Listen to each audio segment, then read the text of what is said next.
سوال سیدنا علی بن ابی طالب رضی اللہ تعالیٰ عنہ علیہ السلام کی بڑی بہن تھی سیدہ ام ہانی سلام اللہ علیہا، جو نبی علیہ السلام کی کزن لگتی ہیں، مولا علی کی بڑی بہن ہے اور ایجڈ خاتون تھی، نبی علیہ السلام کی بہن ہی لگتی تھی۔ تو کہہ رہا ہوں ترمذی میں بھی روایت موجود ہے، لیکن ترمذی والی روایت جو ہے نا کمزور ہے۔ صحیح سند اس کی سنن نسائی الکبریٰ کے اندر ہے، ہمارے بلو کارڈ میں 19 نمبر کے اوپر یہ وظیفہ ہے۔ انٹرنیشنل نمبر کے مطابق 10680 10,680 نمبر حدیث ہے۔ سیدہ ام ہانی کہتی ہیں یا رسول اللہ میں بوڑھی ہو گئی ہوں، لمبے وظیفے مجھ سے کوئی نہیں ہوتے، مجھے کوئی ایک وظیفہ ایسا بتا دیں جو میں کر لوں میرے لیے کفایت کرے۔ سر جو وظیفہ پھر لیا ہے نا مولا علی کی بہن نے، وہ ایسا وظیفہ ہے کہ مجھے ابھی تک اتنا تگڑا اور کوئی وظیفہ نہیں احادیث میں نظر آیا جس کی اتنی فضیلت ہو۔ آپ علیہ السلام نے فرمایا 100 دفعہ روزانہ سبحان اللہ پڑھ لیا کرو، تمہیں 100 غلام آزاد کرنے کا ثواب ملے گا۔ سر روزہ اگر آپ توڑ بیٹھیں تو ایک غلام آزاد کرنا پڑتا ہے، تو 100 روزوں سے بھی کے برابر یہ آپ سمجھ لیں۔ 100 دفعہ الحمدللہ پڑھ لیا کرو، تمہیں 100 گھوڑے اللہ کی راہ میں جہاد کے لیے بھیجنے کا ثواب ملے گا۔ 100 دفعہ اللہ اکبر پڑھ لیا کرو، تمہیں 100 اونٹ اللہ کی راہ میں بھیجنے کا، قربان کرنے کا، نہر کرنے کا ثواب ملے گا۔ 100 اونٹ، سر ایک اونٹ کی قیمت آلموسٹ 2-2.5 لاکھ روپے، کروڑوں روپے کا وظیفہ ہے جی، یہ ملینز آف ڈالرز کا یہ وظیفہ ہے فری میں۔ اور 100 دفعہ لا الہ الا اللہ پڑھ لیا کرو، یہ زمین و آسمان کے درمیان جتنا فاصلہ ہے اس کو ثواب سے بھر دے گا۔ سر لا الہ الا اللہ کے پھر برابری کون کر سکتا ہے؟ وہ حدیث بطاقہ ہے نا، کاغذ کے پرزے والی حدیث جامع ترمذی میں، کہ ایک شخص کے 99 دفاتر گناہوں کے کھولے جائیں گے اور نامہ مال تل رہا ہوگا تو اللہ تعالیٰ فرمائے گا میں کسی کے ساتھ ناانصافی نہیں کرتا۔ دوسری طرف ایک کاغذ کا ٹکڑا ڈالا جائے گا جس پہ لا الہ الا اللہ لکھا ہوگا۔ وہ شخص کہے گا یہ ایک ٹکڑا کیا کر سکتا ہے، بس وہ رکھنے کی دیر ہوگی، وہ پڑھنا بھاری ہو جائے گا۔ اللہ کے نام سے تو وزنی کوئی چیز نہیں ہو سکتی، اسے کہتے ہیں کاغذ کے پرزے والی حدیث، اس کے لیے جنت کا حکم ہو جائے گا۔ لا الہ الا اللہ کا مقابلہ نہیں ہے۔ تو یہ 4 وظیفے ہیں، سبحان اللہ، الحمدللہ، اللہ اکبر، لا الہ الا اللہ۔ یہ اتنا محبوب وظیفہ ہے کہ جو سنن ابی داؤد میں، جامع ترمذی میں صلاۃ و تسبیح والی حدیث ہے، اس میں 300 دفعہ کون سے کلمات پڑھے جاتے ہیں؟ یہی سبحان اللہ والحمد للہ ولا الہ الا اللہ واللہ اکبر، بس اتنا ہی پڑھنا ہوتا ہے۔ یہ ولا حول ولا قوت الا باللہ کی حدیثیں الگ سے ہیں، لیکن صلاۃ و تسبیح میں اتنا ہی پڑھنا ہوتا ہے، 4 کلمات۔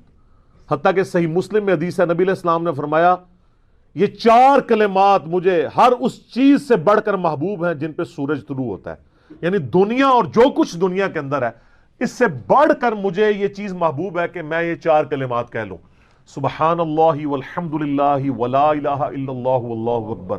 اور صحیح مسلم کی ایک اور حدیث ہے کہ نبی علیہ السلام نے فرمایا اللہ تعالیٰ کو اس سے بڑھ کر کوئی اور کلمات محبوب نہیں ہے، اور یہ حصہ بخاری میں بھی ہے اس کا، اور اس میں اللہ تعالیٰ کی طرف سے کوئی پابندی نہیں ہے، تم ان کی ترتیب بھی بدل سکتے ہو، یعنی سبحان اللہ کے بعد آپ اللہ اکبر پڑھ لیں، پھر لا الہ الا اللہ، کوئی فرق نہیں ہے۔ یہ ایک اوپن چیز ہے، آپ یوں بھی کر سکتے ہیں کہ پہلے 100 دفعہ پڑھ لیں سبحان اللہ سبحان اللہ سبحان اللہ، الحمدللہ الحمدللہ الحمدللہ، اللہ اکبر، کیونکہ را کو پھر لام سے ملائیں گے، اللہ اکبر اللہ اکبر اللہ اکبر، لا الہ الا اللہ لا الہ الا اللہ لا الہ الا اللہ۔ اور یوں بھی پڑھ سکتے ہیں، وہ زیادہ بہتر ہے، سبحان اللہ والحمد للہ ولا الہ الا اللہ واللہ اکبر، کیونکہ اکبر پہ وقف کریں گے، ورنہ یہ سبحان اللہ تو الحمدللہ ہی پڑھ نہیں سکتے آپ، کیونکہ الحمدللہ الحمدللہ الحمدللہ بنے گا کانٹینیوس، جیسے اللہ اکبر اللہ اکبر اللہ اکبر بنتا ہے، تو وقف کرنا پڑے گا سوائے سبحان اللہ کے۔ سبحان اللہ یہ تو پڑھ سکتے ہیں، لیکن الحمدللہ کو الحمدللہ الحمدللہ وقف کرنا پڑے گا۔ اللہ اکبر اگر ملائیں گے تو اللہ اکبر را کو لام سے، تو اس کی بجائے اتنی مشکل میں نہ پڑے، سبحان اللہ والحمد للہ ولا الہ الا اللہ واللہ اکبر، ایک تسبیح پڑھ لے، چاروں وظیفے 100 دفعہ ہو جائیں گے، کیونکہ نبی علیہ السلام نے اجازت دے دی ہے نا، آگے پیچھے دائیں بائیں کچھ بھی کر سکتے ہو، اور یہ ترتیب تو صلاۃ و تسبیح میں موجود ہے، نبی علیہ السلام نے یہ کلمات پڑھے بھی ہیں۔ آپ کو پتہ ہے تبلیغی جماعت والے 3 وظیفے بتاتے ہیں، ویسے بڑی سمجھداری سے ہی کسی نے وہ ڈیوائز کیے ہوئے ہیں۔ 100 دفعہ وہ یہ بتاتے ہیں سبحان اللہ والحمد للہ ولا الہ الا اللہ واللہ اکبر، وہ ساتھ وہ بھی بتاتے ہیں ولا حول ولا قوت الا باللہ، وہ بھی پڑھ سکتے ہیں، وہ بھی صحیح بخاری میں رات کو اٹھتے وقت کی دعا ہے۔ العلی العظیم تک بھی پڑھ سکتے ہیں، وہ ابن ماجہ میں موجود ہے۔ میرا ایک یوٹیوب پہ کلپ ہے 6 کلموں کا ثبوت، تو میں نے بتایا 4 کلمے ثابت ہیں، 2 مولویوں کے لکھے ہوئے ہیں، آخری والے جو ہیں۔ تو بلکہ وہ میرا بیٹا تو وہ اس کے وہ کورس میں آیا تو اس نے وہ 2 یاد ہی نہیں کیے، تو اس کو ماں کہہ رہی یاد کرو، کہتی وہ کہتا ثابت ہی نہیں ہے تو کیوں ساری یاد کرو۔ ہم ریکویسٹ کریں گے، ہمارے پاس بھی وہ کورس اسلامیات کا جو ہے نا اس کو ریویو کرنے کے لیے بھیجا ہوا ہے ہماری اکیڈمی میں انہوں نے، تو ہم اس میں ان کو ریکویسٹ کریں گے کہ یہ آخری 2 کلمے نکال دیں، پہلے 4 کلمے ثابت ہیں۔ وہ تو ثابت ہی نہیں ہے تو خام خواہ لوگوں کو آپ رٹا رہے ہیں، الٹا جن لوگوں کی شادی ہونے والی ہوتی ہے وہ بیچارے ٹینشن میں پڑے ہوتے ہیں 6 کلمے یاد کرنے کے، حالانکہ کلمے کے ساتھ تو کوئی تعلق ہی نہیں اس کے۔ تو یہ جو صلاۃ و تسبیح کے اندر بھی پڑھا جاتا ہے، لیکن اس میں لا حول ولا قوت الا باللہ نہیں، وہ تو لادہ سے بخاری مسلم میں حدیث ہے کہ جنت کے خزانوں میں سے ایک خزانہ ہے لا حول ولا قوت الا باللہ۔ تو آپ پڑھنا چاہتے ہیں ضرور پڑھیں، اس میں وظیفے کے طور پہ آپ پوری تسبیح اس کی پڑھ لیں بے شک۔ تو تبلیغ جماعت والے یہ بتاتے ہیں 100 دفعہ درود شریف بتاتے ہیں اور 100 دفعہ استغفار بتاتے ہیں، بہت انٹلیکچوئل چیز ہے۔ یہ وظیفہ اتنا کمال ہے کہ آپ کے ہر فرض نماز کے بعد یہ وظیفہ نبی علیہ السلام نے مشروع کیا ہے۔ مسلم شریف میں حدیث ہے ہر فرض نماز کے بعد یہ وظیفہ پڑھنے والا کبھی نامراد نہیں جاتا۔ 33 دفعہ سبحان اللہ، 33 دفعہ الحمدللہ اور 34 دفعہ اللہ اکبر۔ اور ایک حدیث میں ہے مسلم شریف کی کہ جو پڑھے 33 دفعہ سبحان اللہ، 33 دفعہ الحمدللہ، 33 دفعہ اللہ اکبر اور 100 کا عدد پورا کرنے کے لیے پڑھ لے لا الہ الا اللہ وحدہ لا شریک لہ لہ الملک ولہ الحمد وہو علی کل شیء قدیر، 100 کا عدد اس سے بھی پورا کر سکتے ہیں اور 100 کا عدد اللہ اکبر کہہ کے بھی پورا کر سکتے ہیں، تو اس کے سارے گناہ معاف کر دیے جائیں گے اگرچہ سمندر کی جھاگ کے برابر ہی کیوں نہ ہو، لیکن وہ صغیرہ گناہ، کبیرہ گناہ صرف توبہ سے معاف ہوتے ہیں۔ وہ صحیح مسلم میں حدیث ہے کہ اگر بڑے گناہوں سے بچا جائے تو ایک جمعے سے دوسرا جمعہ، ایک رمضان سے دوسرا رمضان اور ایک نماز سے دوسری نماز درمیان کے گناہوں کا کفارہ بن جائے گی۔ لیکن جو نماز ہی نہیں پڑھتا تو جمعہ پڑھتا رہے تو وہ تو بڑے گناہوں سے نہیں بچا ہوا نا۔ مسلم شریف میں حدیث ہے بندے کے کفر اور اسلام کے درمیان فرق نماز ہے، یہ نہ ہو کہ ایک رمضان پڑھ لے اگر رمضان کے بھی چلے سارے، نہیں نہ، اس طرح نہیں ہوگا۔ تو یہ وظیفہ اتنا کمال ہے، بخاری مسلم دونوں میں حدیث ہے، کچھ غریب صحابہ حضور کے پاس ہے، یا رسول اللہ ہر مقابلے میں ہم برابری کر لیتے ہیں امیر اصحاب کی، وہ روزے رکھتے ہیں ہم بھی روزے رکھ لیتے ہیں، وہ نمازیں پڑھتے ہیں ہم بھی نمازیں پڑھ لیتے ہیں، وہ جہاد کرتے ہیں ہم بھی جہاد کر لیتے ہیں، ایک معاملے میں آ کے ہم مارے جاتے ہیں، قرآن میں بار بار آیا اللہ کی راہ میں خرچ کرو، ہم تو خود ہی غریب ہیں، تو آپ ہمیں کوئی اس کا حل تجویز کریں۔ تو آپ فرمایا میں تمہیں ایک ایسی چیز بتاتا ہوں کہ تم ان کی برابری کر لو گے، تم ہر فرض نماز کے بعد 33 دفعہ سبحان اللہ، 33 دفعہ الحمدللہ، 34 دفعہ اللہ اکبر پڑھ لیا کرو۔ یہ بخاری مسلم دونوں میں۔ کچھ دنوں کے بعد پھر وہ حاضر ہوئے، یا رسول اللہ وہ تو امیر صحابہ کو بھی پتہ چل گیا، وہ بھی یہی کچھ پڑھ رہے ہیں، اب ہم کیا کریں؟ تسی تک لو جناب، تسی گرین کارڈ دے تے بلو کارڈ دے چکر پہ ہو، دنیا دے آخرت کے نہیں۔ صحابہ کرام آخرت کے بلو اور گرین کارڈ کی بات کرتے تھے۔ تو نبی علیہ السلام مسکرائے، آپ نے فرمایا ذالک فضل اللہ یؤتی من یشاء، یہ اللہ کا فضل ہے، میں تو اللہ کا فضل نہیں روک سکتا، ٹھیک ہے نا۔ تو ظاہر ہے گیون سرکمسٹانسز اللہ کے دیے ہوئے ہیں، اس کے اندر آپ بیسٹ پرفارم کرنے کی کوشش کریں۔ اللہ کے فضل کو تو کوئی روک نہیں لگا سکتا نا، کوئی یہ نہیں کہہ سکتا کہ جی وہ یعنی تیرے ہوتے جنم لیا ہوتا کیوں نہیں ہوا، ہو سکتا ہے ابو جہل ہی ہوتا۔ تو جس حال میں اللہ نے رکھا ہے اسی کو آپ بہتر سمجھیں۔ تو اس طرح کی کئی احادیث ہیں جو ان وظیفوں کو سپورٹ۔ اچھا مسلم شریف میں ایک حدیث میں یہ بھی آیا کہ 10 دفعہ سبحان اللہ، 10 دفعہ الحمدللہ اور 10 دفعہ اللہ اکبر۔ اگر کسی کے پاس ٹائم تھوڑا ہے نا تو فرض نماز کے بعد یہ بھی پڑھ سکتا ہے، 10 دفعہ بھی وظیفہ یہ والا کیا جا سکتا ہے۔ ایک بڑی رکت انگیز حدیث ہے۔ ہمارے یوسف بھائی نے اس پہ کلپ بھی بنایا ہے، صفین کی راتوں میں، بخاری مسلم دونوں میں حدیث ہے. مولا علی علیہ السلام خود روایت کر رہے ہیں، وہ کہتے ہیں کہ نبی علیہ السلام کو جب اللہ نے کشادگی دی، کچھ غلام آپ کو گفٹ ملے، تو میں نے فاطمہ سے کہا کہ تم پورا دن گھر کی صفائی کرتی ہو، چکی چلاتی ہو، اس کی وجہ سے ان کے ہاتھ پہ بھی نشان بن گئے تھے، اس طریقے سے سامان اٹھا کے لاتی تھیں تو وہ رسی کے نشان یہاں پڑے ہوئے تھے. تو نبی علیہ السلام سے جا کے جو ہے وہ ایک غلام ڈیمانڈ کر لیتے ہیں جو ہمیں ذرا ہیلپ آؤٹ کر دے گا، جب سب کو مل رہا ہے تو ہمیں بھی مل جائے گا. تو سیدہ فاطمہ حاضر ہوئی. یہ حدیث بخاری میں بھی ہے، مسلم میں بھی ہے. تو حضور علیہ السلام کے پاس گئیں، بات نہیں کر سکی. طبیعت میں تربیت کس کی تھی سر؟ بولڈنس نہیں تھی وہ والی، حالانکہ باپ ہے اور حضور کو پتا تھا اپنی بچی کی عادت کا. تو وہ گئیں، بات نہیں کر سکی، واپس چلی گئی.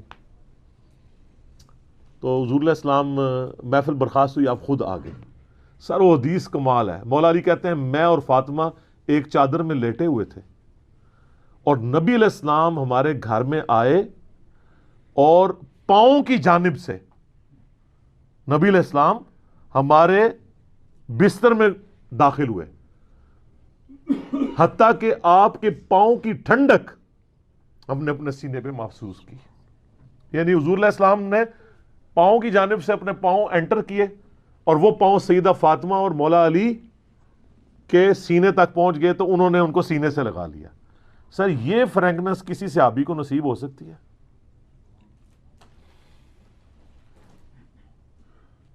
تو آپ نے فرمایا وہ فاطمہ تم آئی تھی، کوئی کام تھا؟ سیدہ فاطمہ سے پھر بھی بات نہیں نکلی. تو حضرت علی کہتے ہیں میں نے نا پھر کہا یا رسول اللہ وہ میں نہیں بھیجا تھا، پورا دن کام کرتی ہے. آپ کی بیویاں کہتی ہیں ہماری کوئی ذمہ داری نہیں ہے. یہ بھی تو بیوی تھی نا. بخاری مسلم میں حدیث ہے جنتی عورتوں کی سردار ہے فاطمہ سلام اللہ علیہ. تو میں نے غلام کے لیے عرض کیا تھا یہ تھک جاتی ہے ہمیں ہیلپ آؤٹ کر دے گا. آپ نے السلام فرمایا میں تمہیں اس سے بہتر نہ چیز عطا کروں؟ کہ یا رسول اللہ عطا کریں. یعنی آپ لوگ تو سمجھ رہے ہوں گے کہ غلام مانگا ہے تو شاید ایک گھوڑا بھی ساتھ گفٹ مل جائے گا. ان کا جب رات کو بسترے پہ جانے لگو نا تو 33 دفعہ سبحان اللہ، 33 دفعہ الحمدللہ اور 34 دفعہ اللہ اکبر پڑھ لیا کرو. یہ تمہارے لیے اس غلام سے بھی بہتر ہے. یعنی سارے دن کی تھکاوٹ اتر جائے گی. سر یہ بہت بہترین وظیفہ ہے. تو اچھا یہ حدیث مولا علی پوری زندگی سنایا کرتے تھے کیونکہ حضرت فاطمہ اور مولا علی کی ایک محبت بڑی مثالی تھی. پھر لوگ بھی جو ہے نا وہ مولا علی سے پوچھا کرتے تھے وہ فاطمہ والی حدیث تسبیح فاطمہ، اسے تسبیح فاطمہ اسی لیے کہا جاتا ہے. تو یہ حدیث جب بیان کی مولا علی نے تو آگے نے تابعین نے پوچھ لیا، بخاری مسلم دونوں میں ہے کہ حضرت علی کہتے ہیں کہ وہ دن ہے آج کا دن ہے، میں نے کبھی یہ وظیفہ چھوڑا نہیں ہے. سر استقامت تو خود مل جاتی ہے. جس کے بسترے میں جا کے نبی علیہ السلام وظیفہ سکھا رہے ہوں تو وہ پوری زندگی اس واقعے کو کبھی بھول سکتا ہے کہ مجھے خود آ کے میرے بسترے میں آ کے اور حتیٰ کہ آپ کے قدم مبارک میرے سینے سے لگے تھے، اس حال میں حضور نے مجھے یہ تحفہ دیا ہے، وہ تحفہ کوئی بھلا سکتا ہے؟ تو تابعی نے کہا کہ مولا علی سے کہا کہ کیا جنگ صفین کی راتوں میں بھی آپ یہ وظیفہ پڑھا کرتے تھے جب مسلمانوں پہ اتنا مشکل وقت تھا، آپ میدان جنگ میں تھے؟ آپ دیکھیں 30 سال کے بعد مولا علی کو تلوار دوبارہ اٹھانا پڑی اسلامی نظام کو بچانے کے لیے. تو مولا نے کہا ہاں صفین کی راتوں میں بھی میں نے کبھی یہ وظیفہ نہیں چھوڑا. تو اس پہ وہ کلپ بنایا تھا صفین کی راتوں میں. یہ اتنا کمال کا وظیفہ ہے.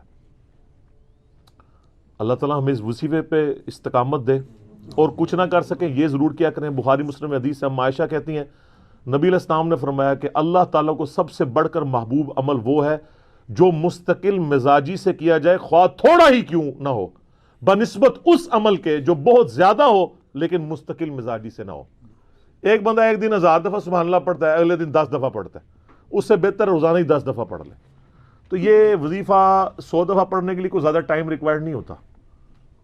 آپ روٹین میں ہیں، آپ پاس دونوں آپشن ہیں، الگ الگ کر کے پڑھ لیں تب بھی ٹھیک ہے، ایک ہی دفعہ میں پڑھ لیں سبحان اللہ والحمد للہ ولا الہ الا اللہ واللہ اکبر تب بھی درست ہے.